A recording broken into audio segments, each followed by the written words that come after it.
I'll try not to spill on you. Good evening. Good evening. This is a regular City Commission meeting for the City of Largo. Today is Tuesday, September 19th, 2023. I'd like to call this meeting to order and ask if you have a cell phone, please turn it to silent or off so that we don't have any interruptions. We're going to start this evening's meeting with an invocation given by Commissioner Chris Johnson, and if you can please remain standing for the Pledge of Allegiance. Bow your heads. Dear God, we thank you for the opportunity to come and gather together this day. We ask for your hand of blessing on this meeting. We ask that you would guide and direct our meeting so that it's full of wisdom, productivity, respect for one another. Thank you for helping us accomplish our work and goals this day. Amen. Amen. I pledge allegiance to the flag of the United States of America and to the republic for which it stands, one nation, under God, indivisible, with liberty and justice for all. Thank you, Commissioner. The first item on the agenda is a ceremonial item. Presentation of the Florida Recreation and Parks Association's Corporate Support Award. Good evening, Mayor and Commission. I'm honored this evening to present the Florida Recreation and Park Association Corporate Support Award to the Police and Kids Foundation for their support of the teen gathering area in Largo Central Park. I also have with me this evening Becky Gunter. She is the immediate past president of the association and also director of the Recreation Department from a neighboring city. This recognition was given at the 2023 State Conference. Unfortunately, many of our city staff members, as well as Tracy Schofield and his wife, were not able to attend the conference due to Hurricane Idalia, so we wanted to present the award to him this evening. And at this time, I'd like to share the video that was shown at the recognition ceremony. The Corporate Support Award is presented to the corporation, foundation, nonprofit, or business entity which has made significant and consistent contributions to the parks, recreation, and leisure services field through sponsorship, creation or implementation of a program, a project, or a series of programs. Tracy Schofield, president of the Police and Kids Foundation, had a goal to support the families of fallen first responders through the sales of the Fallen Officer License Plate. He has not only helped many families over the past several years, but the foundation has also made significant contributions to communities throughout the state of Florida. When the City of Largo was faced with addressing the behavior of teens in the playground designed for children under the age of 12, an initial recommendation was to pass an ordinance that would restrict teens from being in the area at all. Mr. Schofield heard of this and offered to support an initiative that would provide a space the teens could call their own in Largo Central Park. The Police and Kids Foundation provided $67,000 for the funding of the project and worked closely with the Largo Youth Leadership Council for the design of the area. This creative project gave the teens the ability to design the entire teen area with space and budget in mind. The area was named Shorai, Our Youth is Our Future, by one of the high school students on the Leadership Council. Without the funding and partnership with the Police and Kids Foundation, this project would not have been possible. Please help us in thanking the Police and Kids Foundation for their commitment to parks in their community and welcome them to the front to accept the Corporate Support Award.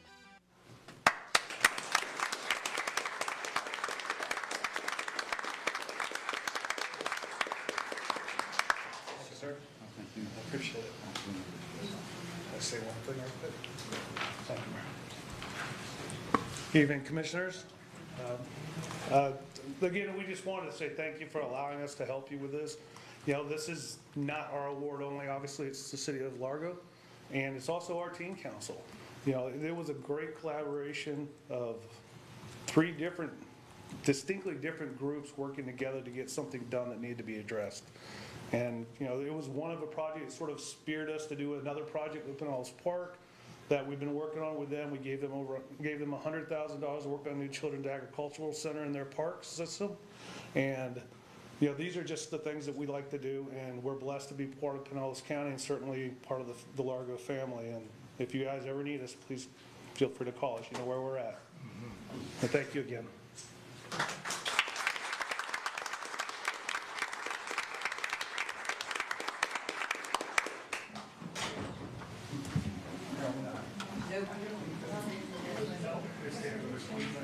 guys, not us.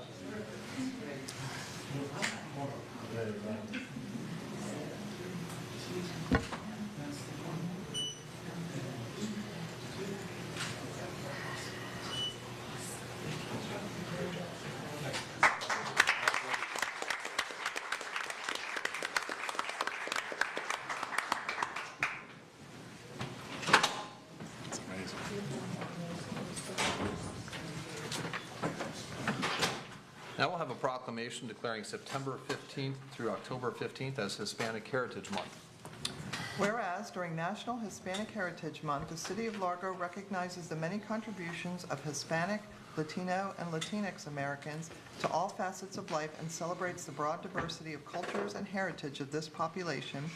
And whereas Hispanic, Latino, and Latinx residents comprise 12.9% of Largo's population and are among over 63 million community members that make up this population nationally, and whereas Hispanic, Latino, and Latinx Americans have had a profound and positive influence in our community across all sectors, from education to public service to agriculture and the arts, and have shaped our national character with centuries-old traditions that reflect the customs of their proud history, and whereas these Americans, who represent cultures beyond the United States, from Spain to Mexico, the Caribbean, Central America, and South America, have worked to overcome many challenges, often in the face of discrimination and prejudice, and have shown great courage and determination in contributing to their personal goals and to the betterment of the United States.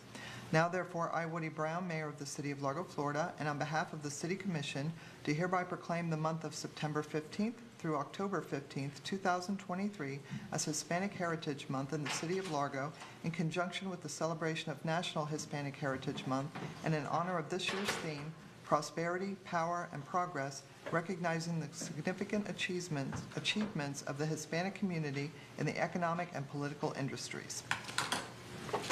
Good evening, Commissioners, City Leadership, team members, and residents. I am always happy to be part of celebrating Hispanic Heritage Month in the City of Largo, and I'm excited to share some of the ways that the city team members are recognizing the contributions of our Hispanic and Latino, Latina, and Latinx community this month. Team members across various departments attended the Hispanic Outreach Center's inaugural gala at a city-sponsored table to build connections with community stakeholders and to support this local nonprofit that provides educational, workforce, and other supportive services to the local Hispanic community. Thank you to team members from Public Works, Recreation, Commissioner Johnson, and others for being with us at that table. Largo Public Library will be featuring Hispanic and Latinx authors and stories through their book displays and activities this month. And the Central Park Performing Arts Center is presenting 2 shows in celebration of Hispanic Heritage Month, including the first, which is a Grammy-nominated Cuban pianist and jazz artist, Alfredo Rodriguez, as he brings his world tour to Largo, Florida on Friday, October 6th at 8 p.m. in the Tawny Playhouse, and a youth orchestra event on the CPAC Terrace overlooking Largo Central Park that is for all ages and is free entry on Saturday, October 7th at 11 a.m. to 12:30 p.m. The Sun State Orchestral Program, also known as El Sistema Tampa, is a 501c3 nonprofit organization with a mission to make music education accessible for all and ignite a love for music worldwide. Residents can look at the city's website, e-newsletters, and facility Facebook pages for these featured events and more information celebrating Hispanic Heritage Month.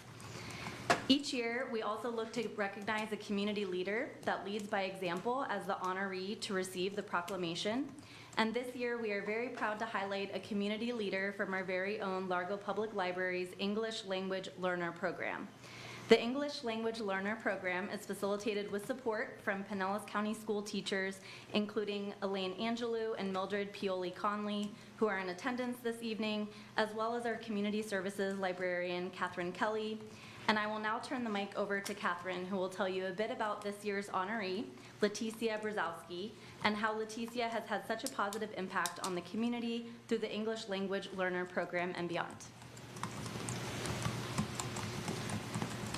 Good evening. Leticia came to the United States from Honduras in 1979 when she was 17 years old. She worked in the public schools in Kissimmee, Florida, with special needs children, a career she loved and only left when the work became too physically challenging for her. Leticia is a mom to 2 boys. One's a doctor, and the other's a Microsoft engineer.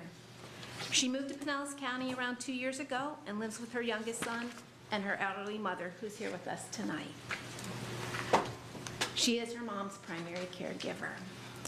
In May 2022, Leticia completed the student application for the Largo Public Library's English Language Learning Program. It took until December for me to sit down with Leticia and find out how the ELL program might work for her. In January 2023, I matched Leticia with one of the library's longest-serving tutors, Susan Rossetier, and they worked together for 6 months. At the same time, Leticia enrolled in the daytime Monday through Friday adult English classes that take place in the library and are facilitated by the Pinellas County Public School System. It is quite clear that Leticia is a determined student with strong resolve to improving her English language skills. While many, if not most of the Largo Public Library English language learners are committed to the program, Leticia's engagement far exceeds the expectations of all involved. Me, as the ELL program manager, the Pinellas County school teachers, and her fellow classmates. To say that Leticia is an effective part of the English language learning program at Largo Public Library is an understatement. What she does for her fellow students, really her friends, the teachers, and the ELL program in general is exceptional. Leticia is a go-getter. She's always making sure everyone is in class is okay. She gives her fellow students rides to class. She sends texts with positive messages to everyone. She organizes lines of communication with students, with the library staff, and more. Individually, Leticia is always studying her English, going above and beyond what is expected. During the summer months, she was at the library every Friday when classes were not in session. She's also often at the library on Saturdays, too. I want to say Leticia is such a happy person, consistently cheerful and optimistic. The adult ELL daytime teachers have described her to me as the social butterfly of the class. Yet, Leticia is humble. She doesn't think what she does for the class and the ELL program is something special. I had to convince her that what she does to the program is powerful, or does for the program, is powerful and meaningful. Leticia clearly, in a short amount of time, has become the Largo Public Library's English Language Learning Program's community leader.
Next, we will have citizens comment. If you'd like to speak about something that's on the agenda outside of that consent docket, please wait until the item comes up. Do we have any cards this evening? Yes, I have several cards. First is Michael Peltier.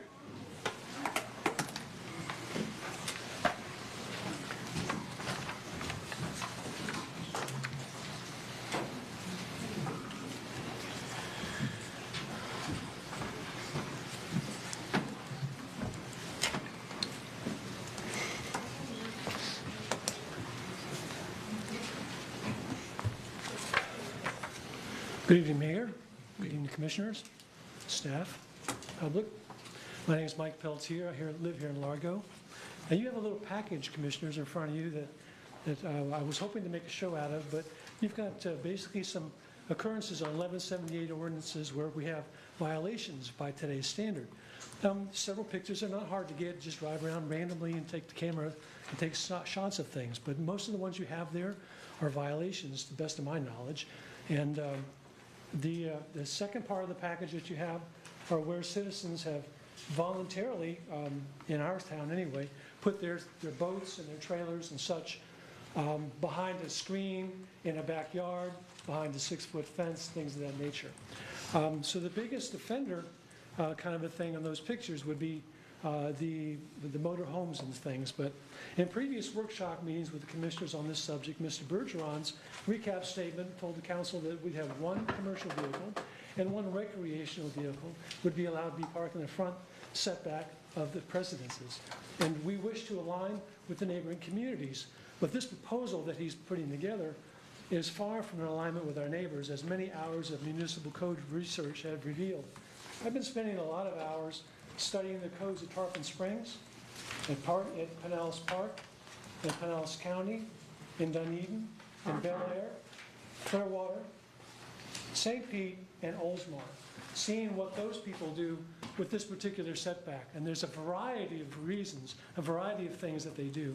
For instance, we have restrictions on boats to some degree, but Clearwater would let a 20-foot boat in their front yard, and they'll allow for 5 feet of trailer extension, but no more than that. We have no definition in our codes that would even say how to measure a boat, how to measure a vehicle of any kind. We don't. And many of the other ones have various ways to fuel out or filter out the kinds of things that can park or not park, that allow them to have width and height and length to define what a commercial vehicle is. That's a big subject of concern amongst the commissioners the last meeting I saw. How do we define a commercial vehicle? GVRW is another one. The gross vehicle weight is one of the ones that a lot of cities use to try to determine what a commercial vehicle is, what a light domestic is. So all I'm saying is there's a tremendous amount of work left to do on these things. We don't want to create another Pinellas Park kind of a thing, but we call it Larghetto. You know, that's probably not a very desirable title. So with that in mind, I guess I'll close and we'll talk another day about how to cross streets.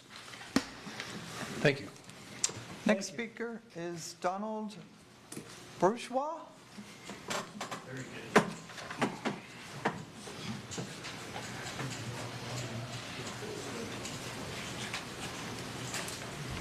Good evening. My name is Don Bourgeois, 71 years old. I invested in a rental property 10 years ago on Clearwater Largo Road North. The property was definitely distressed when I bought it, and I knew that. I have a background in architectural engineering.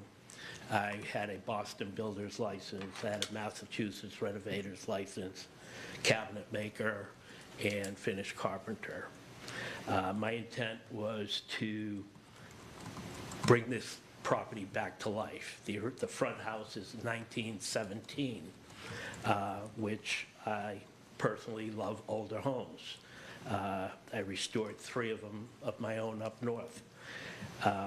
This one here has vinyl siding on it. All of the detail obviously has disappeared. My intent was to fix up the units as time went on, and this would become my retirement. I was self-employed, so I had to create my own retirement.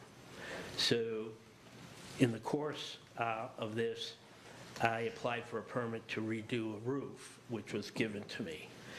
Unfortunately, they were not supposed to give me that because it's considered a commercial property. I went by the understanding that a homeowner could pull a permit.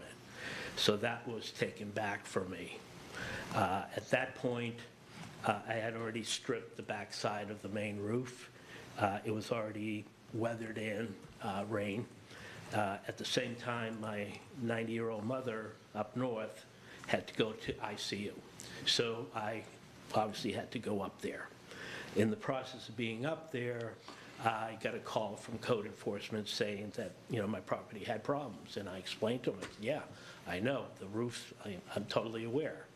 So I ended up spending more time up there than I had anticipated.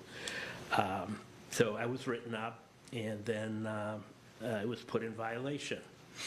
At the same time, it was implied to me that the policy of the town at this point, this is going back in 2015, is that if a person did the improvements and showed, that they we're going to take care of things, that the fine would be forgiven.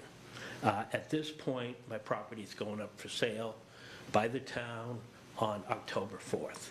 Property is probably worth $800,000 at this point. That's my retirement.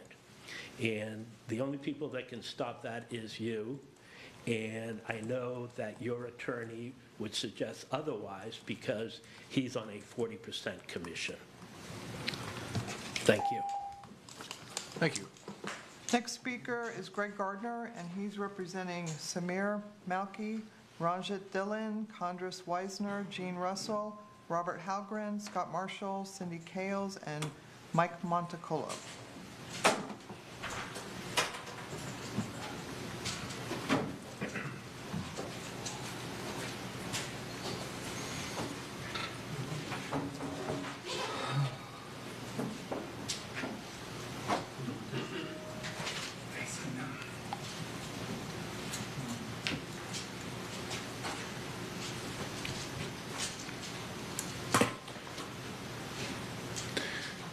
My name is Greg Gardner. I am the publisher and senior editor of the Largo Free Press. Largo Free Press will launch in spring of 2024, providing a voice by the community and for the community. Please visit us at largofreepress.org. Topic tonight is government pirates. For more than 5 decades, the city has offered forgiveness to code violators, settling daily fine assessments for pennies on the dollar, or just having issues corrected when the property is sold. Largo was kind, patient, understanding, benevolent, and always took hardships into consideration. This all changed in 2019 in the middle of the night when everybody was sound asleep.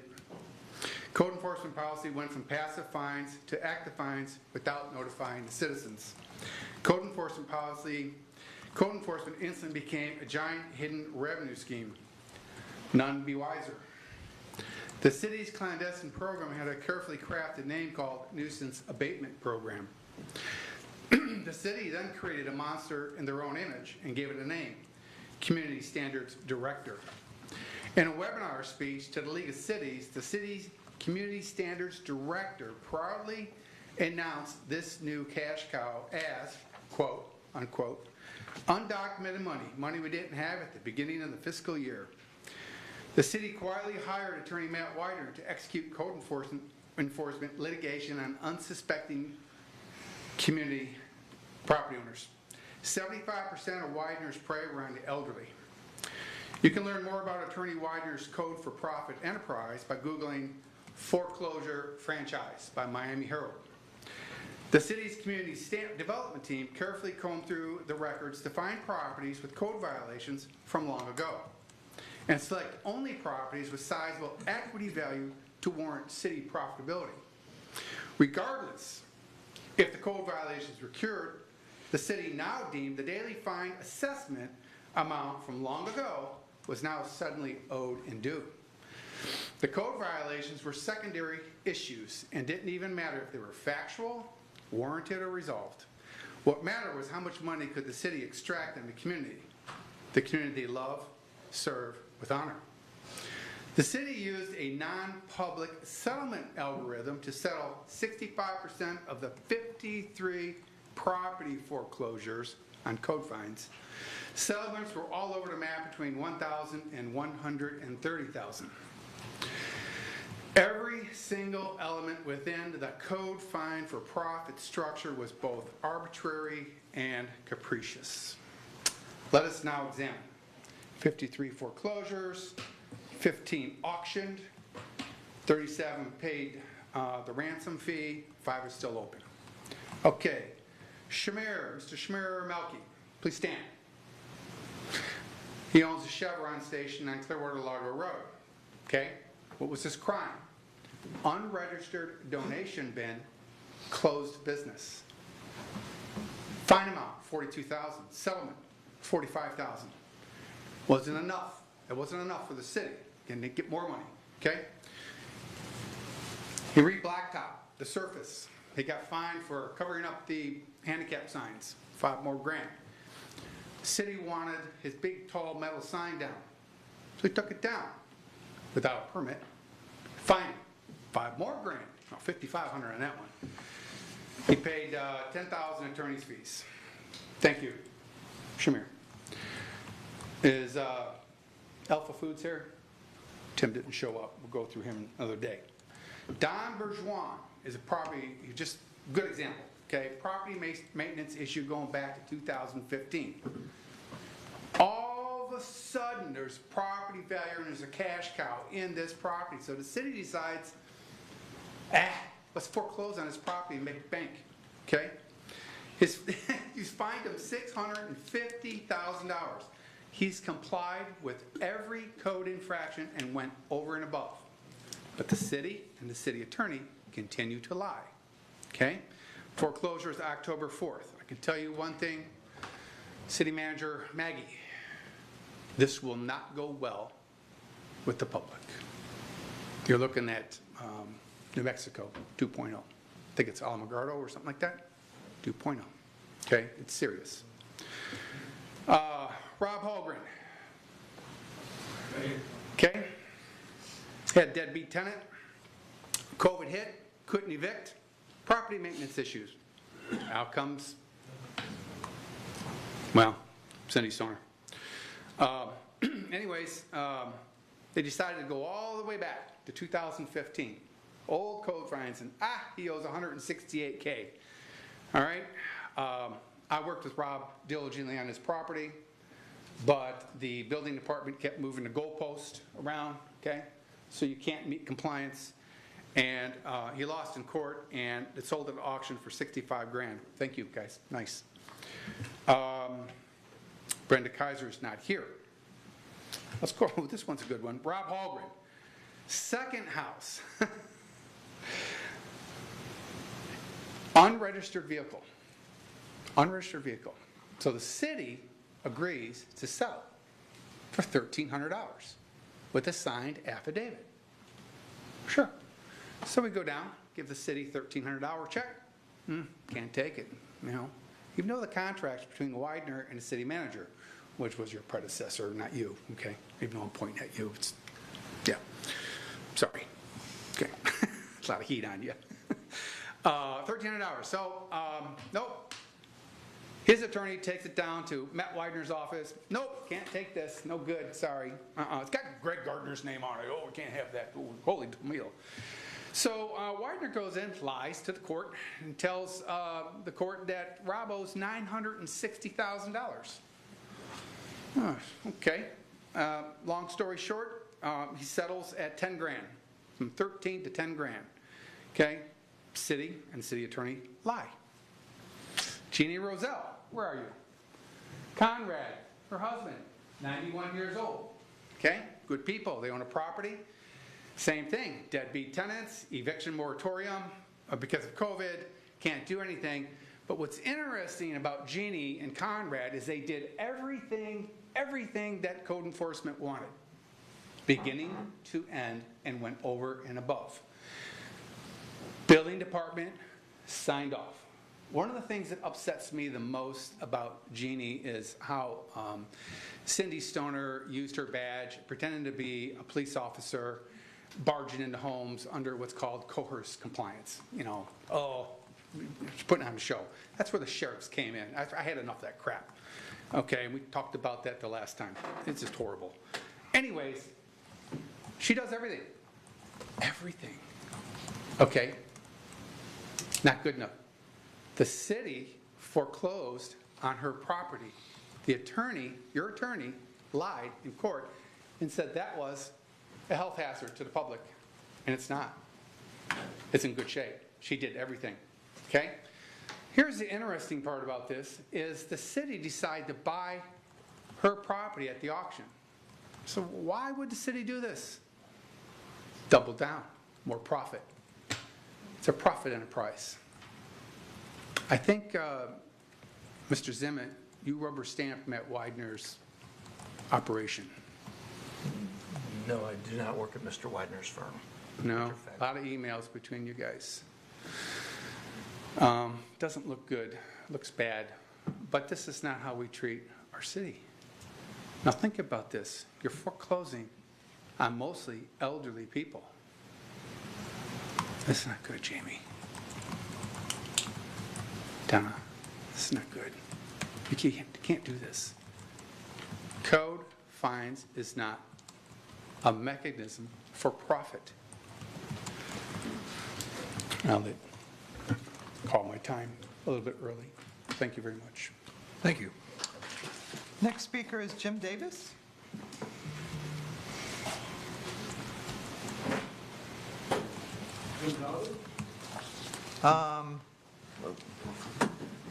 Thought it said Jim Davis. Let me see. 2813 Edenwood? Okay. Sorry.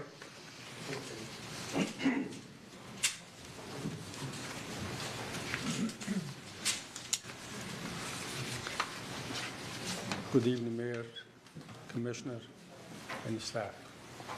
My name is Jim Dowdy. I'm resident in Clearwater for 45 years. In Largo, I had few restaurants, and I'm here to help Mr. Arben Relly. He owns a business. It's actually a property on 3760 East Bay Drive. He doesn't speak English, and for me, being first speaking in public, so bear with me a little bit. We have a water bill. It's over $21,000 in a place.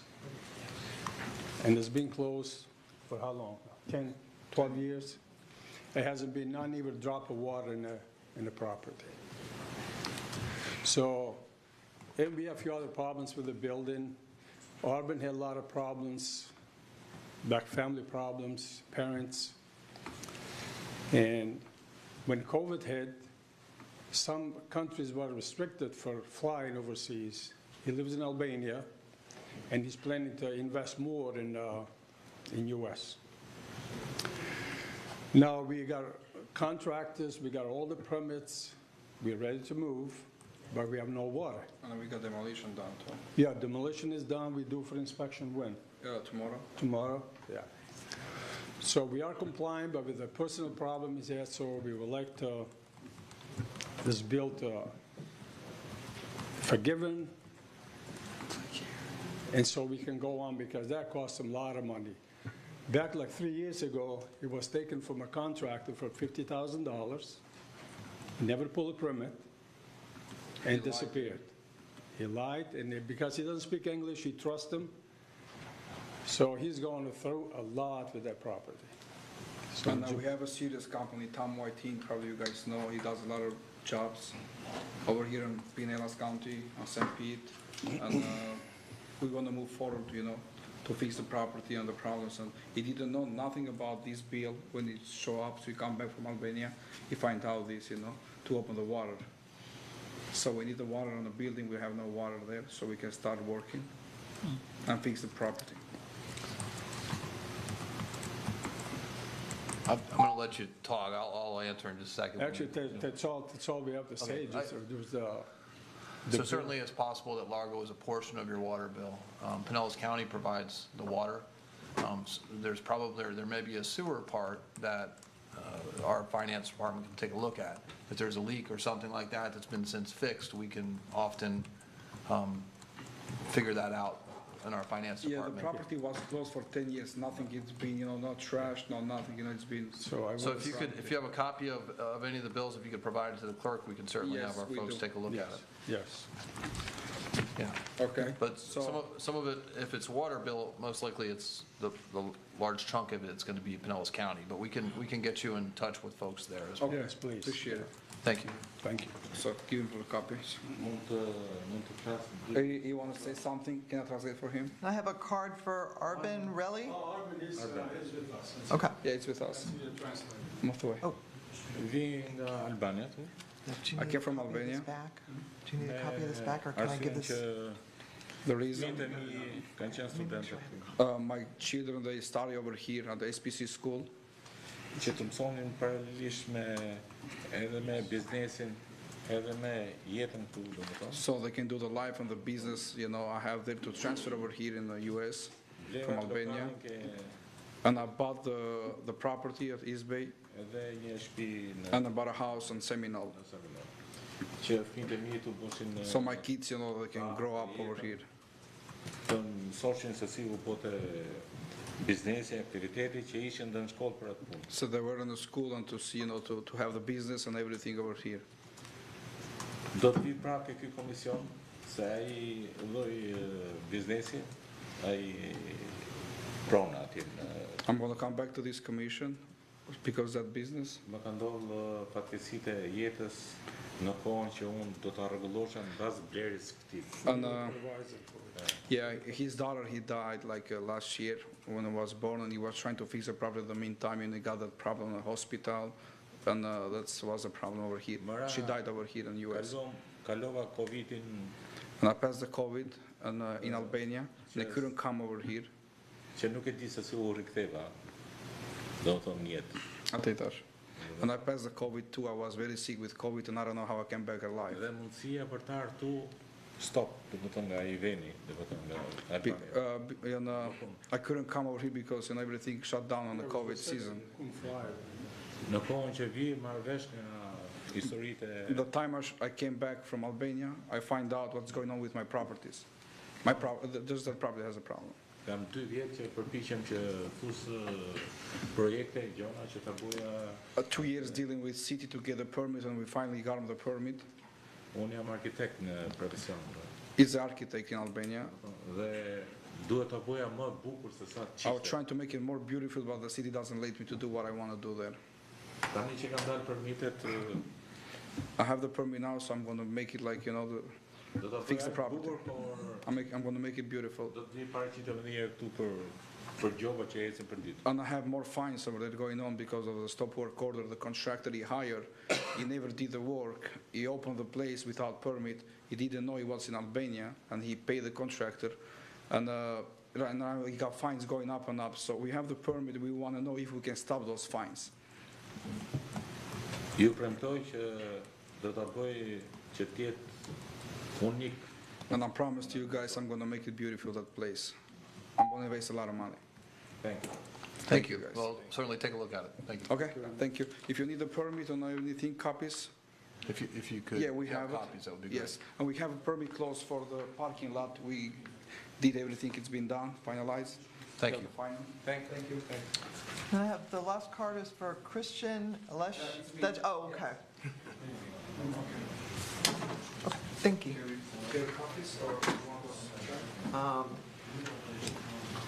I can't touch it. Okay, thank you. We'll make you some copies. She'll be right back. Thank you. Before we move on, I'd like to ask a couple questions about Mr. Gardner's comments. This may be clear to the people in the audience, but the stuff that he was talking about is not under the control of the commission nor our city attorney. He kept saying our city attorney lied in court, or our city attorney is involved in those cases, although we have discussed about contracting with Mr. Widener, and that's certainly who he's got, the situation that he's got an issue with. I'd like an update given to the commission as far as things like how many foreclosures we've enacted, some of the typical situations in which we'd foreclose. We talked about this program for the real sole purpose of eliminating those nuisance properties that we were hearing about from the neighbors and the people that live in those neighborhoods, and that is the goal that we talked about here on the commission, and so I want to make sure that that is still the intent of that program, and hopefully we can get some information on that. I don't know if anybody else has anything to add. The only thing that I would ask, Mayor, is that, and it's been mentioned before, is that the protocol for citizen comment is to address only the chair and not to single out other people who are on the dais. And I did hear that a few times, and just so we can be clear about it. And I know that you like to, that you're careful to enforce that. Yeah, certainly, and I think it used to say it on the card for citizens comment too, and it doesn't say it on there anymore, which makes me a little hesitant to tell them if they don't have notice of that. But we could take a look at these cards let's not redo the cards, but maybe the next time we order them, make sure that it kind of outlines what our policy is, which it's in our city charter as far as citizen comment.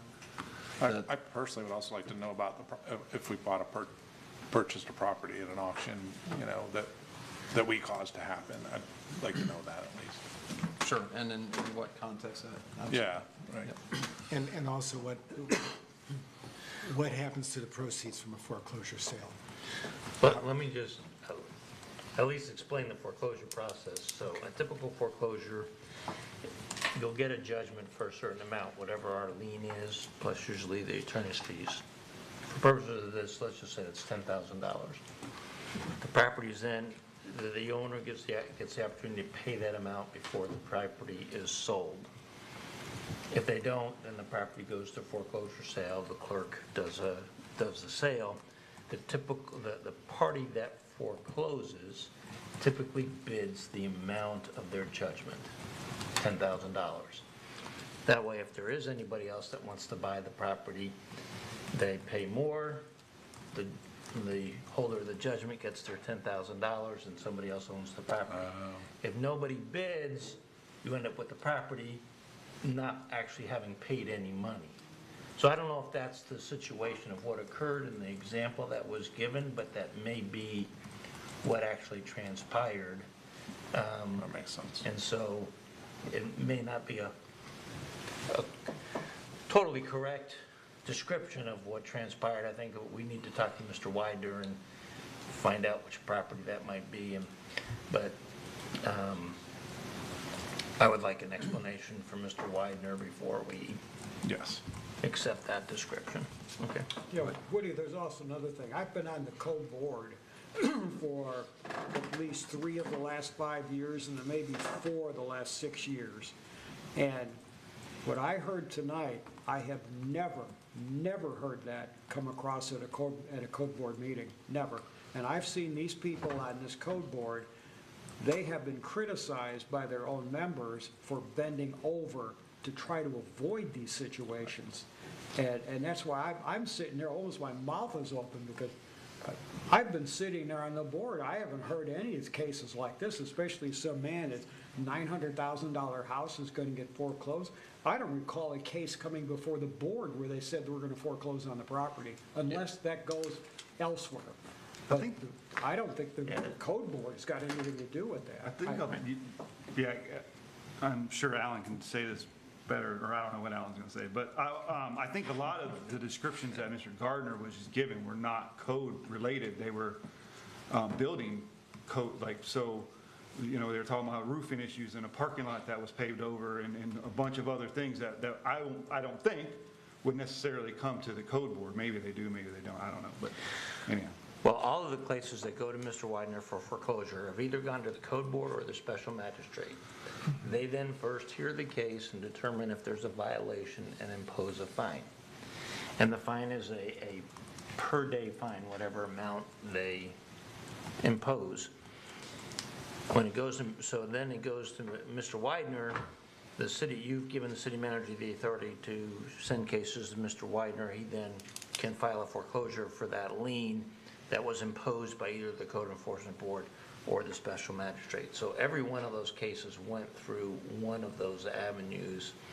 All those people had the opportunity to be heard by either the code enforcement board or the special magistrate before it goes to Widener. And then of course it goes, when Widener files a foreclosure action, it goes in front of a judge who they then can make their case to.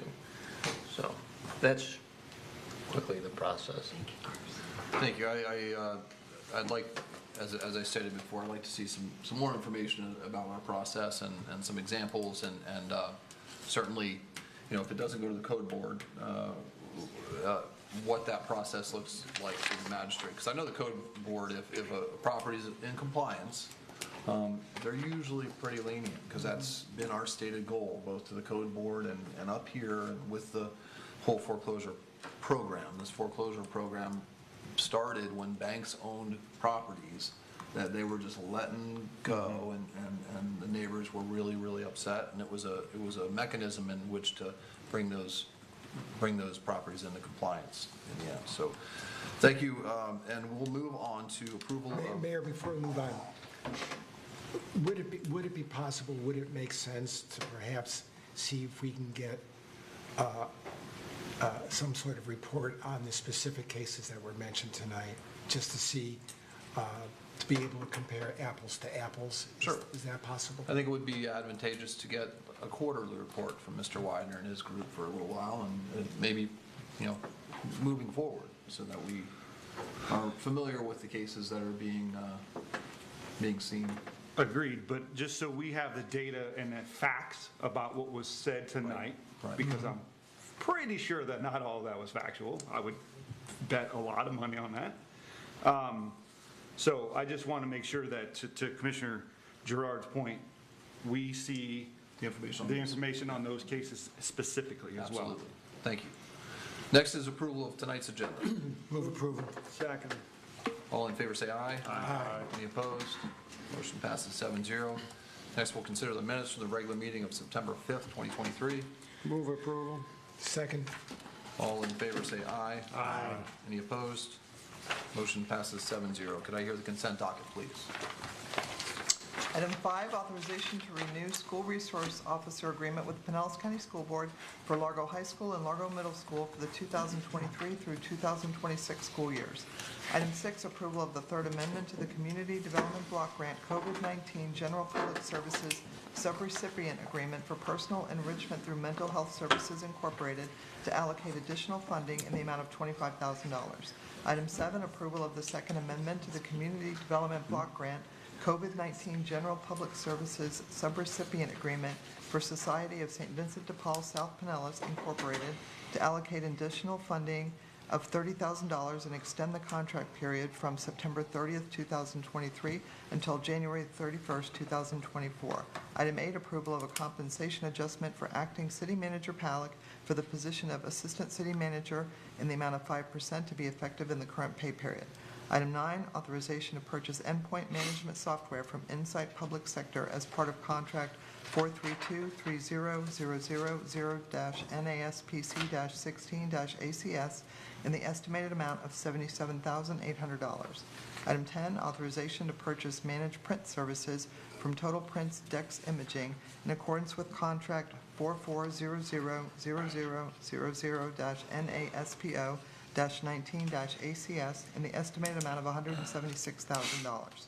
Item 11, authorization to enter into a 3-year enterprise licensing agreement with Crayon Software / United Data Group in accordance with 43230000-NASPO-16-ACS in the estimated amount of $1,765,800. Thank you. You've heard the consent docket. I'll entertain a motion. I move to approve the consent docket without commission discussion and including staff background provided in the commission packets. Second. All in favor, say aye. Aye. Any opposed? Motion passes 7-0. Next is resolution number 2376.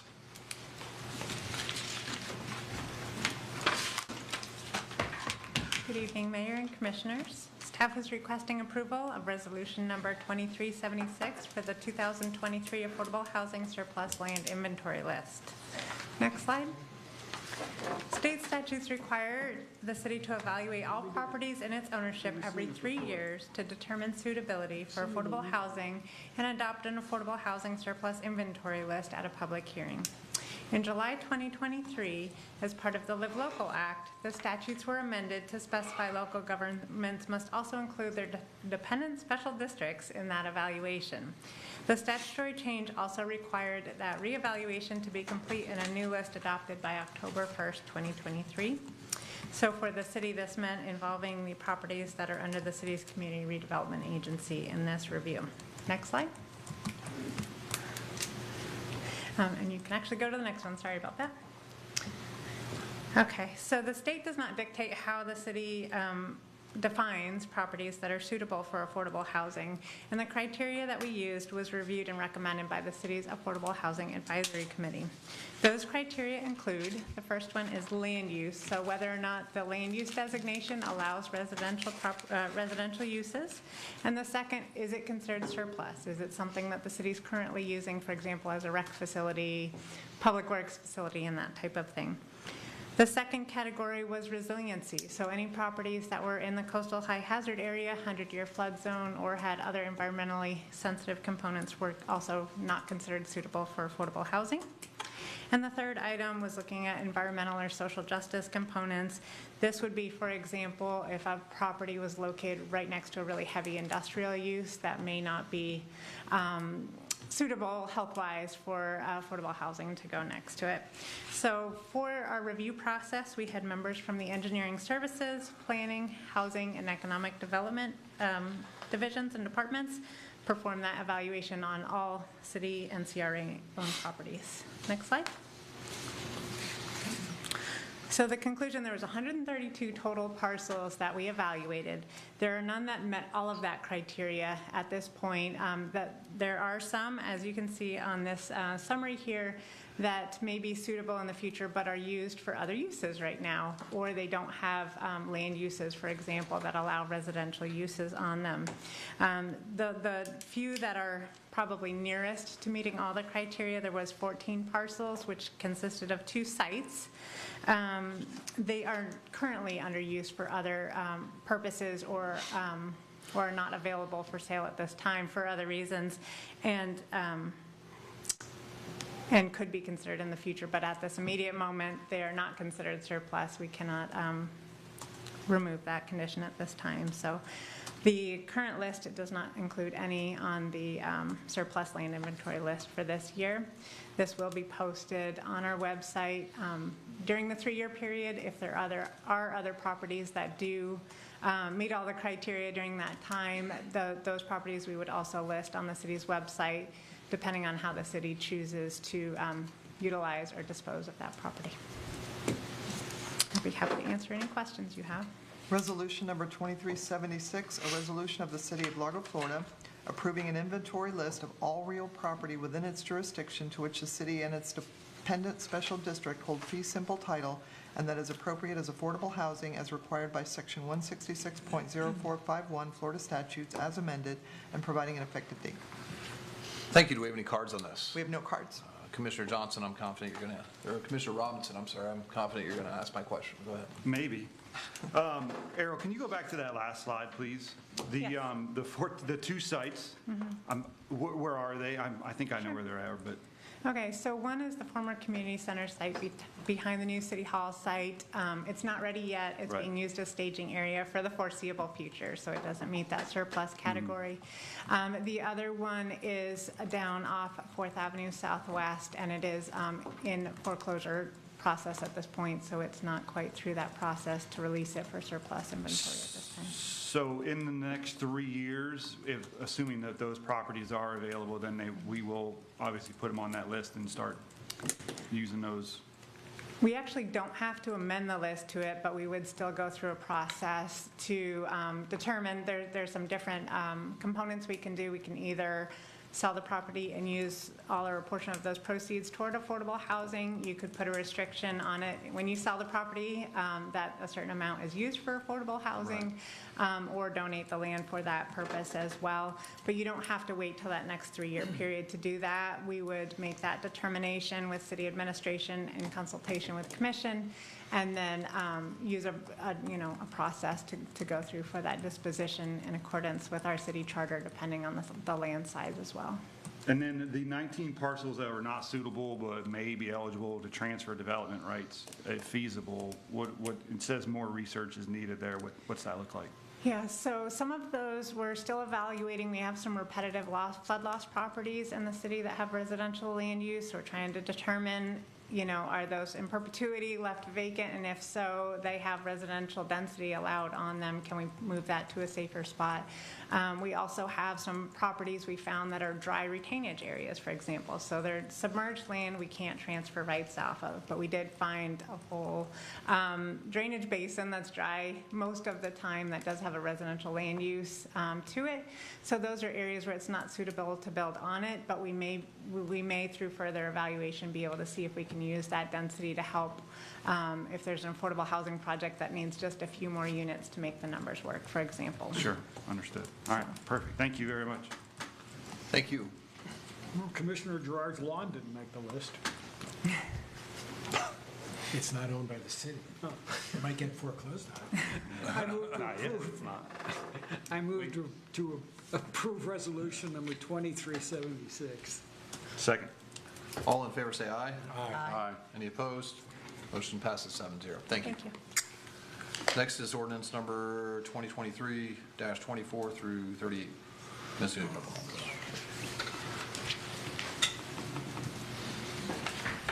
Good evening. I am presenting 6 ordinances for second reading for the proposed annexation of 5 residential properties and 1 commercial property. The total taxable value for the group is a little over $1.5 million and will add an additional 1.58 acres to our municipal boundary. There are 2 properties with residential urban land use designation, 1 property that is designated commercial general, and the remaining properties are residential low, medium, and residential estate parcels. The Pinellas County Board of County Commissioners and Pinellas County Housing and Community Development were notified, were noticed and provided no objections to these annexations. The city departments have also been included in the review of these annexations and have had no objections to providing city services to these parcels. All requirements as specified in Chapter 171 of the state statutes have been met, and it is staff's opinion that all of the properties may be annexed voluntarily. And I'm available for questions. Ordinance number 2023-24, an ordinance of the City of Largo, Florida, annexing the within described tract of land located at 1125 15th Avenue Northwest, Pinellas County, Florida, and contiguous to the existing city limits of the City of Largo, Florida, with city land use designation of residential urban, redefining the corporate boundary of the City of Largo to include said addition according to the provisions of Chapter 171 Florida statutes, providing for severability and providing for an effective date. Thank you. Do we have any cards on any of these? We do not. I move to approve ordinance number 2023-24 on second and final reading. Second. All in favor, say aye. Aye. Any opposed? Motion passes 7-0. Ordinance number 2023-29, an ordinance of the City of Largo, Florida, annexing the within described tract of land located at 1130 Beverly Avenue, Pinellas County, Florida, and contiguous to the existing city limits of the City of Largo, Florida, with city land use designation of residential urban, redefining the corporate boundary of the City of Largo to include said addition according to the provisions of Chapter 171 Florida statutes, providing for severability and providing for an effective date. I move to approve ordinance number 2023-29 on second and final reading. Second. All in favor, say aye. Aye. Any opposed? Motion passes 7-0. Ordinance number 2023-31, an ordinance of the City of Largo, Florida, annexing the within described tract of land located at 1625 Leisure Drive, Pinellas County, Florida, with city land use designation of residential low, redefining the corporate boundary of the City of Largo to include said addition according to the provisions of the interlocal service boundary agreement with Pinellas County, governing the voluntary annexation of non-contiguous property within Type A enclaves, providing for severability and providing for an effective date. I move to approve ordinance number 2023-31 on second and final reading. Second. All in favor, say aye. Aye. Any opposed? Motion passes 7-0.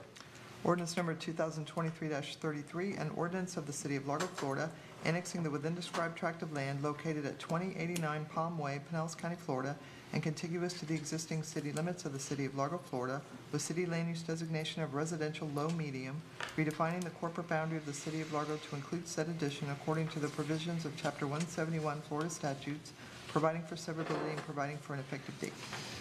I move to approve ordinance number 2023-33 on second and final reading. Second. All in favor, say aye. Aye. Any opposed? Motion passes 7-0.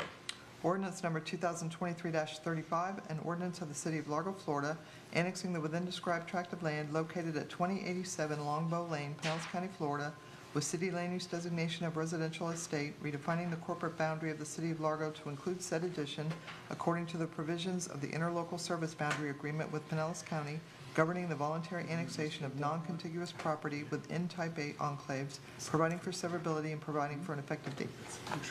I move to approve ordinance number 2023-35 on second and final reading. Second.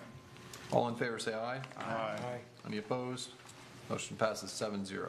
Ordinance number 2023-38, an ordinance of the City of Largo, Florida, annexing the within described tract of land located at 2841 Roosevelt Boulevard, Pinellas County, Florida, and contiguous to the existing city limits of the city of Largo, Florida, with city land use designation of commercial general, redefining the corporate boundary of the city of Largo to include said addition according to the provisions of Chapter 171 Florida statutes, providing for severability and providing for an effective date. I move to approve ordinance number 2023-38 on second and final reading. Second. All in favor, say aye. Aye. Any opposed? Motion passes 7-0. Thank you very much. Next item is item number 14. It's my item. As you all know, the City Commission meeting on August 23rd, 2023 directed myself to negotiate an employment agreement with our new city manager, Mr. John Kerp. And we were interrupted by a hurricane and then a holiday, but I'm happy to bring this to you. I'd like to thank Kim Nichols and Doug Thomas, Kim especially, for her help with navigating the human resources side of negotiating an employment contract. So I'm not going to read all the specifics. I'm sure you already have, but the start date is October 9th. The annual salary is $230,000. I'm sure you were aware of the salary range that was offered in the solicitation for applications. The severance pay, rather either for termination with or without cause, is kind of mandated by the state, and so it's listed there. A couple things that were negotiated and kind of worked to a satisfactory agreement was one of Mr. Kerp's challenges is he wants his family, he's got some young children, he wants his family to be able to finish school. So initially our contract allowed for 3 months for paying for a move. And so we negotiated a 1 year. Mr. Kerp will come down here on his own dime to start working on October 9th, but his family will follow at the end of the school year. And then because he will be here without his family for a significant amount of time, we offered, he asked for, and we came to a number of $4,000 to help him pay for travel expenses while he's working away from his family for that period of time. If you guys have any questions about any of it, I'm here, Kim Nichols is here, and we'd be happy to give a shot to answer those questions. Do we have any cards on this? We have no cards. Commissioner Robinson. Thank you. So the housing relocation, and he says he has to establish residency within the corporate boundaries of Largo within 3 months, but then he has a full 12 months. From the start of his employment, to be paid to move back, or right, so it's just moving costs, right, within that 12 months, okay. So, but he does have to establish his residency in Largo within 3 months. Yeah, and we had some discussion about that, and I didn't feel comfortable giving him 12 full months without commission approval. I think that if he's not able to find temporary housing within the city limits, it'll come back to the commission. We can discuss at that point. His goal and intent is to live within the city of Largo on October 9th when he comes down here to start his job. But he hasn't found a place to live yet. He just kind of started that process. Sure. That's fine. And I think 3 months is a reasonable amount of time to find a residence, rental place or whatever he's going to do until he does, get that's what he wants. His final establishment in here. So that's fine. I just wanted to make sure that I was reading that correctly. Thank you. Yep. Commissioner Smith. Can you just give me a little information about the retirement contribution? I'm curious of that conversation. The 2 year, after 2 years, 100% vested, is that a regular thing? Sure.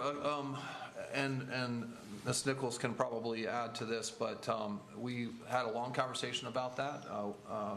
Our recruiter, Mr. Doug Thomas, really presented as if the norm is 100% at day one for city managers coming on to jobs that are coming on to a position like ours that have experience and that type of thing. I kind of went in between. The initial contract had 25, 50, 75, 100. He really wanted 100, and this is what we offered. Okay. Did I do okay? All right. Thanks. She's the expert. Out of curiosity, I want to ask her. Please. What is the total lump sum of this going to cost, out of curiosity? Have we looked at everything, the package deal? I mean, the salary, what is the whole thing as one? Is there a way to look at that or evaluate that? So no, that. I'm a nitpicky person. No, Sorry. you're totally fine. I totally understand. No, we did not calculate that total package, but I can certainly do that for you and provide that to the commission if you so wish. I'm good. No, okay. Ms. And Commissioner, we also don't have a cost for his moving expenses yet at the end of the year. So he will provide us some estimates and some quotes, and then we'll be able to work through that. So that would be outside of the total cost. That would be an unknown at this point. Okay. Is that still negotiable, though? I mean, do we have a, oh, it is. Thank you. My understanding is that Mr. Kerp will provide us with like 3 quotes from 3 different companies, so we can know that it's been researched for the moving. Is that correct? Correct. Correct.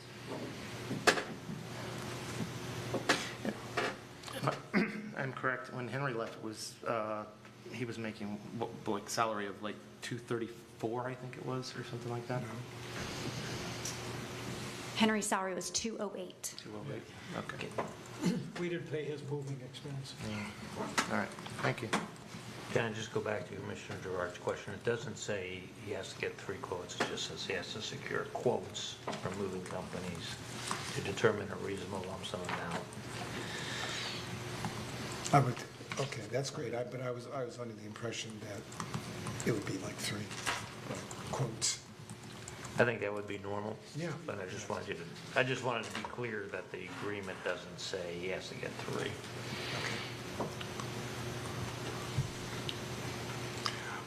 I move to approve the employment agreement with John Kerp as city manager. Second. I have a motion and a second. Any further discussion? All in favor say aye. Aye. Any opposed? Motion passes 7-0. Thank you, and thank you, Kim, for all your help with this. I really appreciate it. Next up is item number 15.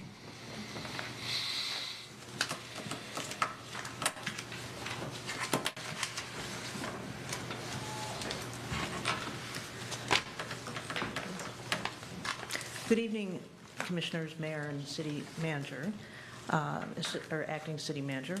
The item before you tonight is a repeal of Ordinance 2023-27, which contained new development standards for the Largo Tri-City Special Activity Center and multimodal corridors. The Comprehensive Development Code revised the landscape buffers requirements, building setbacks, and building facade step backs that were required in the Largo Tri-City Special Area Plan for the purpose of enhancing compatibility between land use types. The case before you this evening is a repeal of that ordinance number 2023-27 because of the recent passage of State Senate Bill 250 being signed into law by the governor on June 28, 2023. So this slide is a brief summary of what that ordinance 2023-27 contained, and all the changes that were proposed were more restrictive than the requirements that preceded them. So there were more restrictive buffers, there were more restrictive setbacks, and more restrictive step backs. The properties affected by the additional buffers, setbacks, and step backs related to the ordinance are shown on this map, and the yellow properties were the low-density properties, the red were very low density, and the black dots represent those properties that would have been affected by the more restrictive setbacks. So prior actions taken on that ordinance 2023-27, again, the May 4th Planning Board approved 5-1. The May 16th City Commission, actually that should say first reading, was approved 6-1, and then final second reading at a public hearing, that ordinance was adopted 6-1. So the Senate Bill 250, again, that was signed into law June 28th, 2023, and it affects all municipalities within 100 miles of Hurricane Ian or Hurricane Nicole where they made landfall. So the Senate bill restricts adoption of, or prohibits the adoption of more restrictive or burdensome amendments to comprehensive plans or land development regulations and procedures that were adopted after the September 28th, 2022, which was when Hurricane Ian made landfall. Hurricane Nicole came afterwards.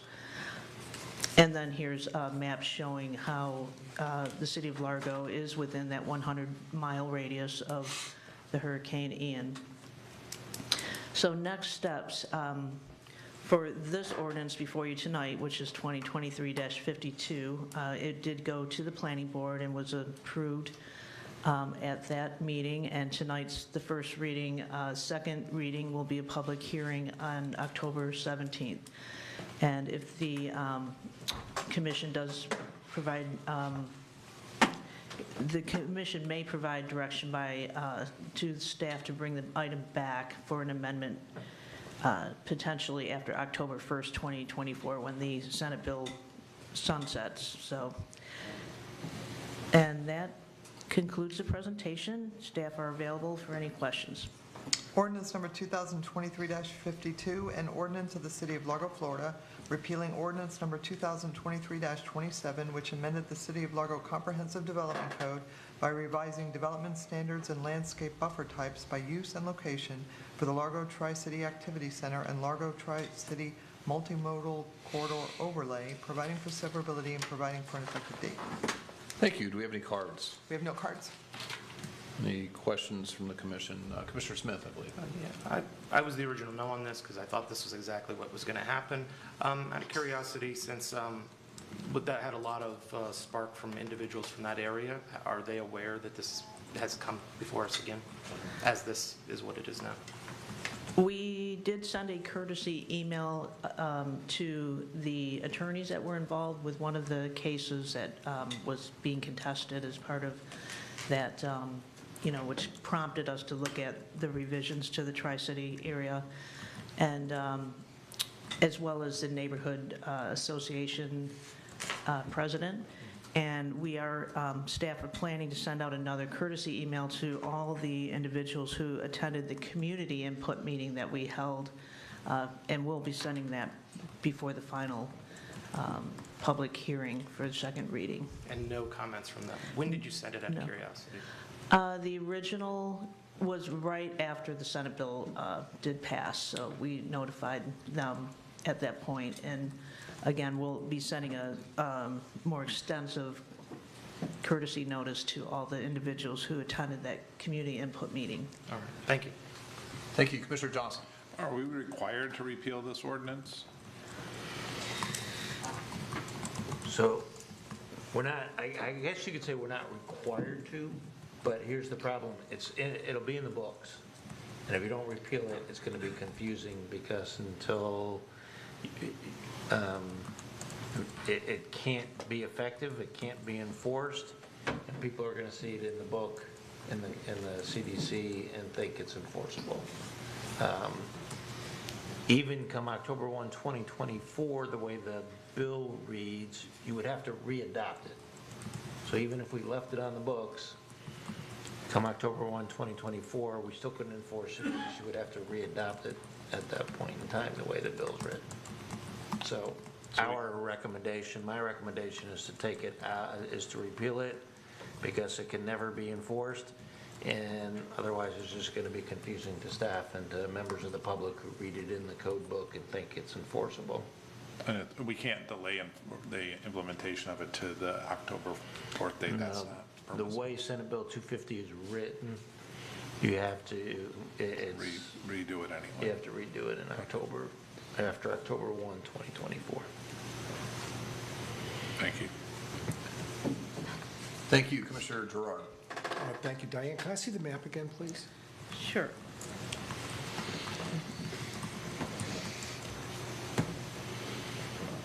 The map of the properties or this? Yeah, the map of the properties. No, I know what the radius, there we go. So,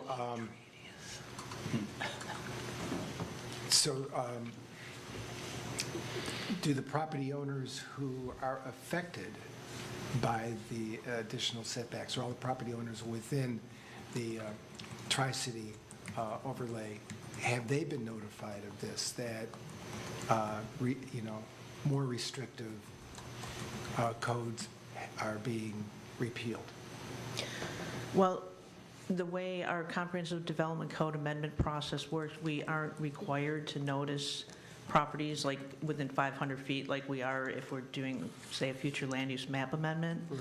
So there was no notice sent to all the property owners within the Tri-City of the original passage of the ordinance. It was, we just had a newspaper advertisement like we usually do that shows the proposed ordinance and the map that is affecting the area. So, but if property owners didn't see the newspaper ad, they wouldn't have been aware of it. Is there some way, because this affects their property as well as it affects the folks who attended, the neighborhood information meetings, and they've received courtesy notices, is there a way that, of course, wouldn't cost the city thousands of dollars, of maybe letting them know that, we're acting on this and the second vote's going to be coming up? If I recall, when we passed the original future land use map amendment for the Tri-City, there were about 10,000 property owners that we notified, because that was a required, aspect. So I guess we could consider that. Would your desire be to let them know this is being repealed? Because That's what's happening, yes. But they may not have known that the original, more restrictive measures were enforced. Yeah. prior. I see a series of black dots here. These are the properties that were affected by the additional setbacks. So we don't need to let all 10,000 property owners know, but is there a way that we can get an email out to these folks? I'm not saying that we need to send certified mail, but, get an email out, or just, post a sign or whatever. Yeah, We could calculate, we could pull the properties that have the black dots on them and do a courtesy notice and let them know what was initially adopted and that it's being repealed. Sorry, I think the microphone just went on. So we're happy to do that. We'll take a look at all of the affected properties. We don't have emails for all of them, so it'd very likely be a mailed notice. Right, but the people we can notice, but not to go to any extraordinary measures, but the people we can. What's the definition of extraordinary measures? To the point that was just made, these people were not notified when we originally changed it, and will probably be confused by the fact that we're repealing it.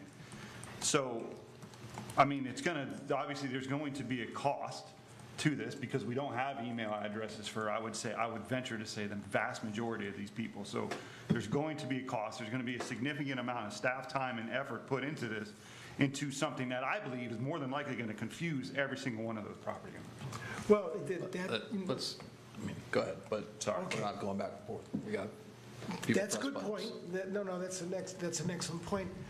We didn't notice them, but they may know. They may have learned that the original ordinance was passed, or the original code, the additional setbacks, and they may be operating under site planning at this point, under that understanding.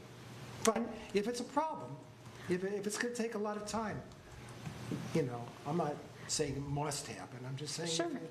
if it's simple and inexpensive. What we've done in the past as well, if it's a very large number that ends up being costly, we've actually reached out to the Homeowners Association and Property Owners Association and notified them if there's a large neighborhood and there's a lot of properties that are going to be included, but we'd be happy to look at both options and send them both the original adoption information as well as the repeal. All right, thanks. Thank you. Commissioner Johnson. Is there any likelihood, or is it, possible that this Senate bill will get a court challenge at the state level? And is that something that we consider in these repeals? And, I know that I'm kind of new to this, so it's something. I haven't seen any discussion of a challenge to it. What I have seen some discussion of the Florida League of Cities and others approaching the sponsor of the bill to reduce the radius of the extent of its jurisdiction in the next legislative session. So it's possible that could happen because the 100 miles reaches areas where people felt weren't really affected and wasn't really the intent of the sponsor to reach that far. Right. So that's the only thing I've seen in all the discussions about the bill. I've been hearing that there's still stuff going on with this bill. That's why it's just, to me, it feels like maybe early to. Yeah, I think there's a good chance there's going to be a glitch bill on this one, the next legislative session, but that would be, a year from now, unless there's a special session between now and then. Right, okay. So either way, we'd have to pass a new ordinance, potentially.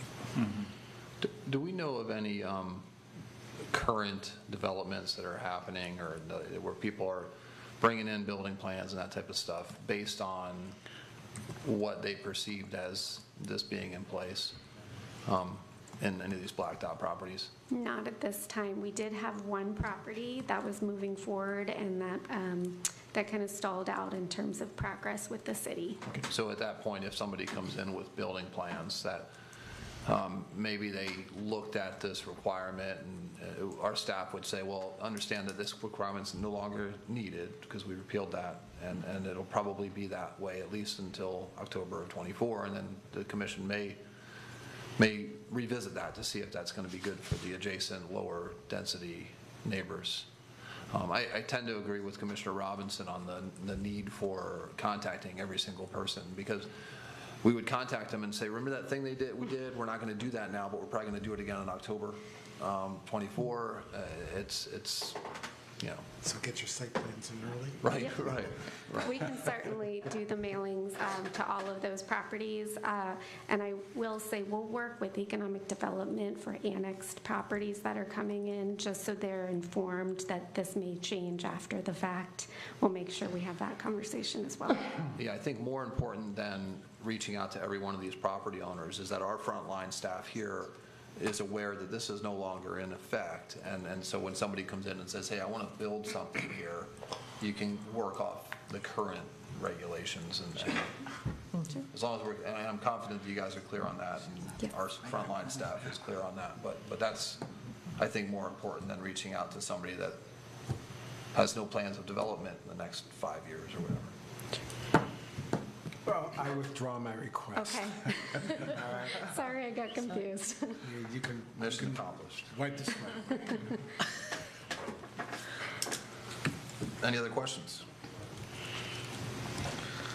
Move to approve ordinance number 2023-52 on first reading and schedule a second reading and public hearing on October 17th, 2023. Second. All in favor say aye. Aye. Any opposed? Motion passes 7-0. Thank you very much. Next up, we're going to provide some input on an ordinance business impact estimate form. Yes. So speaking of the legislature, one of the other things they did was adopt a new provision of Chapter 166, which governs municipalities, that go in effect on October 1st, that will require with most every ordinance a business impact estimate form. There are some exemptions. We've developed a form, and there's some area for input from you, and I'd like to introduce Noah Diker of our office, an associate with our firm.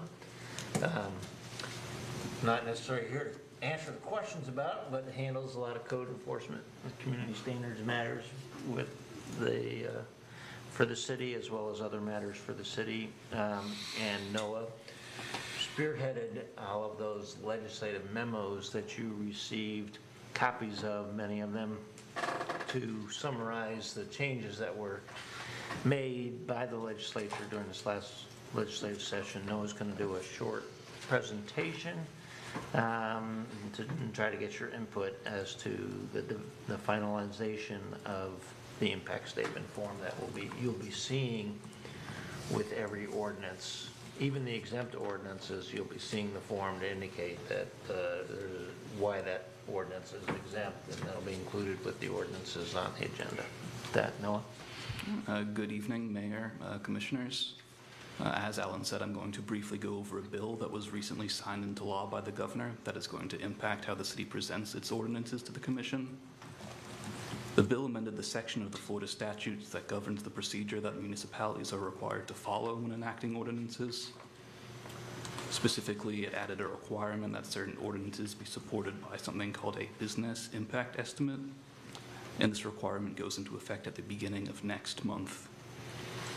The purpose of this requirement is essentially for the city to document any anticipated fiscal impacts on businesses within the city that its ordinances will have. The city has prepared a draft business impact estimate, which is located on pages 60 to 63 of the meeting's agenda packet. And as Alan said, this document will be attached to each ordinance that the city brings before the commission starting next month. Certain ordinances are exempt from the business impact estimate requirement. The full list of exempt ordinances is on the first page of the draft business impact estimate. If city staff determines that an ordinance is exempt before bringing it, city staff will mark the applicable exemption under question 1. And then question 2 will also be filled out with the city staff's reasoning for why the exemption applies. If city staff determines that no exemption applies, it will instead complete the business impact estimate by filling out question 3. The statute specifies certain information that needs to be included in the business impact estimate. It must include an estimate of the direct compliance costs that businesses may reasonably incur if the ordinance is enacted, an identification of any new charges and fees, either directly on businesses subject to the ordinance or for which such businesses would be reasonably responsible for, and an estimate of the city's regulatory costs in enforcing the ordinance, including an estimate of revenues from any new charges or fees imposed on businesses to cover such regulatory costs. In addition to this information that is specified by the statute, the final item that city staff will need to complete as part of this estimate is to provide any additional information that the governing board of the city, this commission, deems useful in reviewing the ordinance. The statute doesn't specify what kind of information this should be. It is just meant to include whatever the commission has determined to be useful. The city's draft estimate includes language that was prepared by the Florida League of Cities that provides examples of what this additional information could look like. And this is in the final question on the final page of the draft estimate. For example, this section could include statements such as city staff solicited comments from businesses in the city as to the potential impact of the proposed ordinance by contacting the Chamber of Commerce, social media postings, direct mail or direct email, posting on the city's website, or a public workshop. It could also include information about the city's efforts to reduce the potential fiscal impact on businesses, or that an ordinance is generally applicable and it would affect businesses and individuals equally. But ultimately, the section of the estimate is meant to be whatever the commission has determined to be useful in reviewing these business impact estimates. So the purpose of this agenda item is for city staff to seek direction on what information the commission would find useful on these estimates before it finalizes the form document for next month. If the city commission determines that any of the examples currently on the form would not be helpful, they could be removed. And if there is any other information that the commission would like to see on the form, it could be added. And that's all. Thank you. Thank you. Any questions from the commission?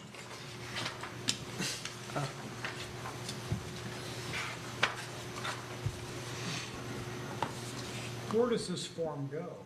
It'll be attached to the agenda packet. It'll be posted at the same time the ordinance itself is posted on the city's website. Okay, but if we're coming up with an ordinance for a specific business, do those specific businesses, do they get a copy of this?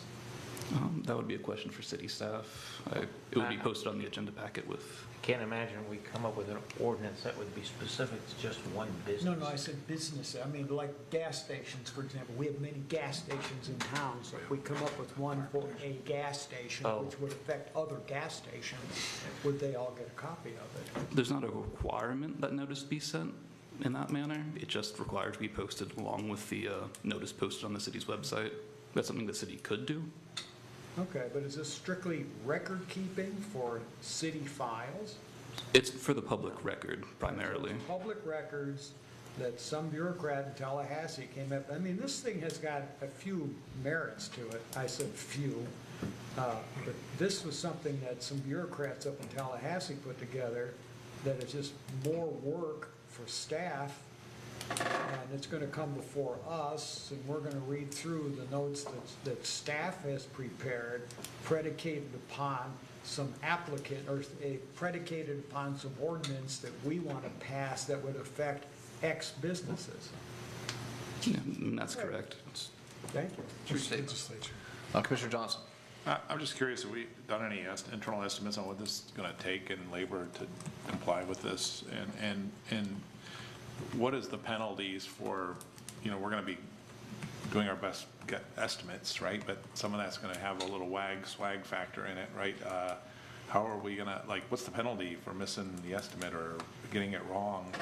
Who enforces that? Is anybody looking at this?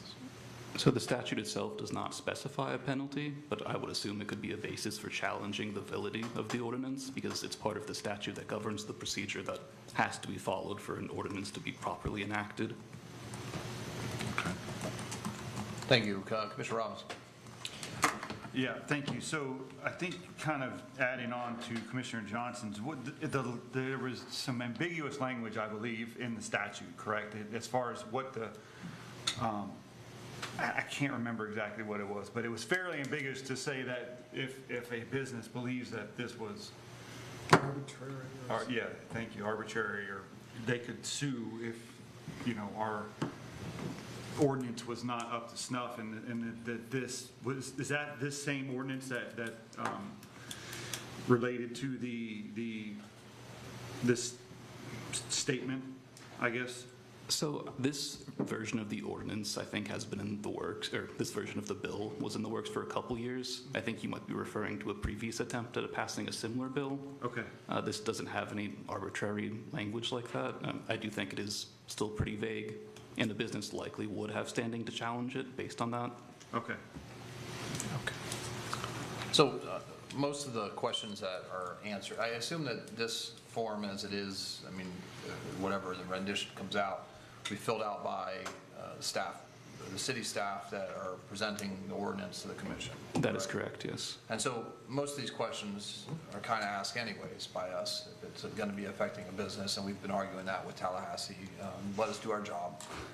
But now they're kind of forcing what we would do anyway. So I think a simple, straightforward, these questions, and maybe even disregard D entirely, that's filled out by our staff that's working on an ordinance that does some investigation on to how it would affect businesses. Maybe they reach out to the gas stations that might be affected or whatever, and give us that information so that we can make a good, sensible decision.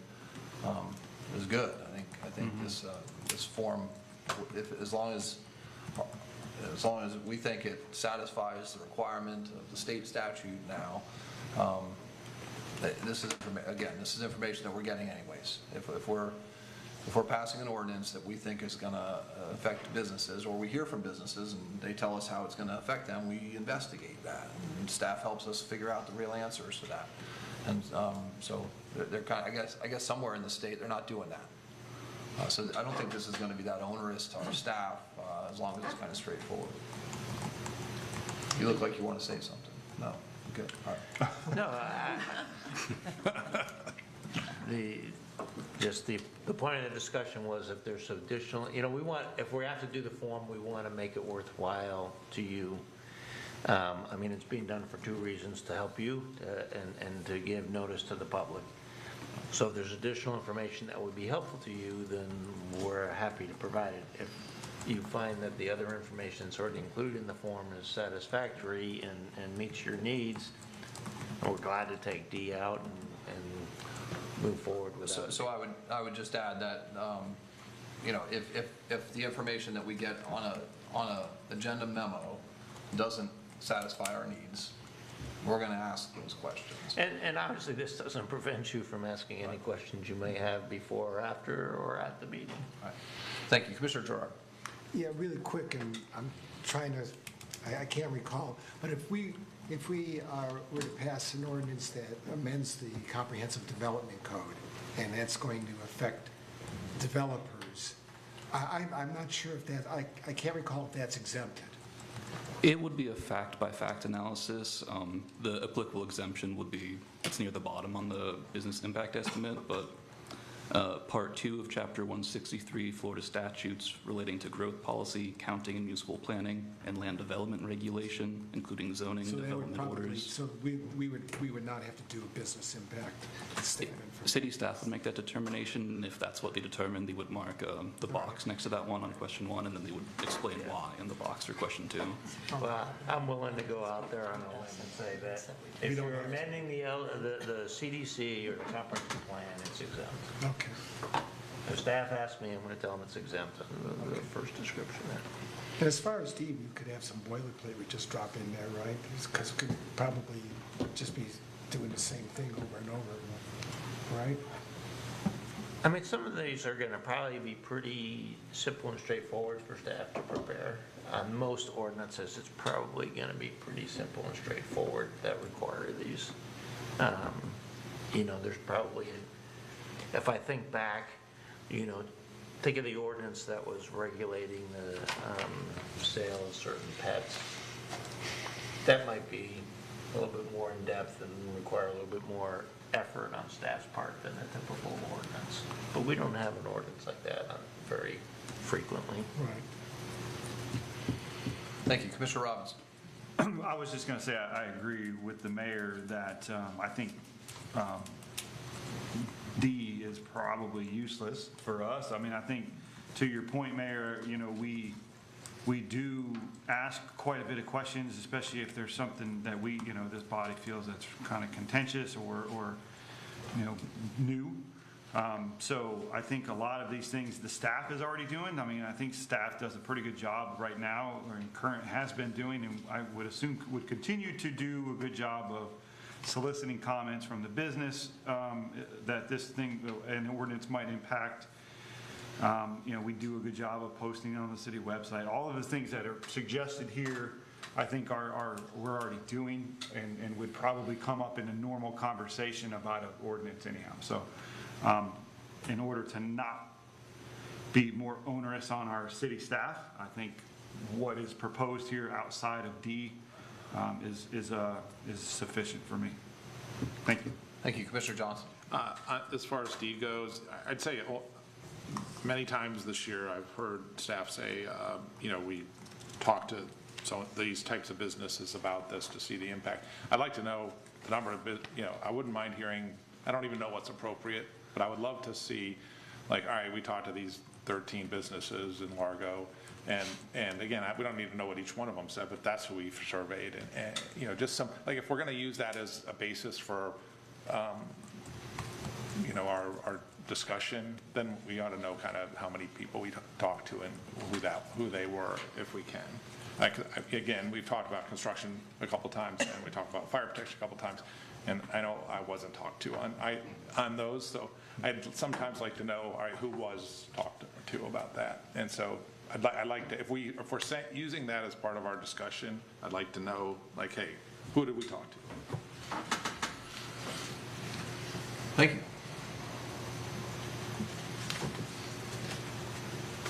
But otherwise, I don't need it.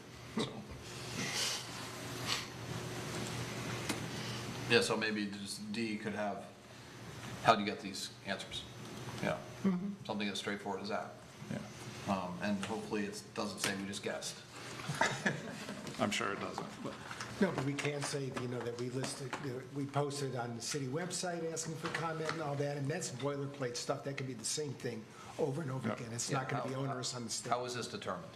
Yeah, something along those lines. Yeah. And and they can explain, and then if Information derived. one of us wants to say what businesses do you talk to, or how many, or whatever, we'll certainly address that. Thank you. Sound good? Yep. Perfect. All right. Sounds like we have a consensus. Thank you. Thank you very much. Thank you. As I said, you'll begin seeing these at your next meeting. Look forward to it. Can't wait. Glad you're excited. Mr. Zimmet. I have nothing further. Thank you. Commissioner Johnson. You know, again, I can't say enough about the hard work our team did on our budget. I know that was last night's thing, but you know, I just can't say it enough. That's amazing, and I am just appreciative of the team we have here. So thank you. That's all I've got. Thank you, Commissioner Smith. I have nothing. Thank you. Commissioner Holmes. Yeah, I have one. I was talking to a couple of firefighters this last week. They brought something up that we had discussed some time ago, and they were talking about instituting almost a nuisance charge against some accounts that call repeatedly and they're false alarms. And I said, well, I can take it up before the commission and see what they want to do about it. I don't know how many false alarms are being run, and I don't have any knowledge of that. You have to take it up with fire. But I remember we discussed this, it's got to be 7 years ago, about doing it, and for some reason we didn't implement anything on it. But talking to the firefighters, it doesn't sound like a bad idea. Because, I mean, some of these calls, they're just wasting their time on them. So I told them we'd bring it up, see any interest in pursuing it or not. That's all. Thank you. Thank you. I guess we could kind of look around and see what type of support there has. Was there any proposal by the fire department as far as how that would look? Well, I'm trying to remember why we didn't go through with it. Are you talking EMS calls or fire calls? Both. I think fire alarms. The EMS would be tough, though, because Yeah, right. EMS, I don't think we can do under the agreement. No, but the fire calls, it's... The fire alarm. I think that was the main thing, was the fire alarms are going off, and you have a repeat where they're not fixing the alarm. So, anyway, worth looking into. Talk to the chief, see what he says. All right, thank you. Commissioner, where was I? Commissioner Gerard. Thank you. Just want to say that after approving the contract with Mr. Kerp, I am very excited about him coming down and really looking forward to working with him. I think he's going to be an outstanding city manager, and that's about it for right now. So thank you very much. Thank you. Commissioner Robinson. Yeah, just wanted to say real quick thank you to the city Parks and Rec staff over on, when did we go on? Saturday? Saturday was Spruce Up Largo. It was, I don't know, probably somewhere around 75 or so people who showed up and did all kinds of different projects between Largo Central Park and the Nature Preserve. Commissioner Johnson had a really good time. We talked about it last night. And but the mayor and myself, the youth council, and as well as a couple of members of the park staff put together a chimney swift house? Yeah, box. Chimney. Yes, it is essentially a chimney. They did a really good, the staff was fully prepared for, and did a great job of making the mayor and I do all the hard lifting, and mostly the mayor. Actually, I did a good job of making sure the mayor did all the hard. But the youth council, there was 4 members out there and worked real hard. They were out there for about 4 or 5 hours, and we made them do a little march from the Central Park down to the Nature Preserve, and they saw part of Largo they'd never seen before. So it was all in all, great day, and I just wanted to say thank you to the staff. Fully prepared for, and did a great job. As far as I could tell from where the corner we were in, they did a really good job. So thank you for that. Thank you, Vice Mayor Hulk. I have nothing tonight, thank you.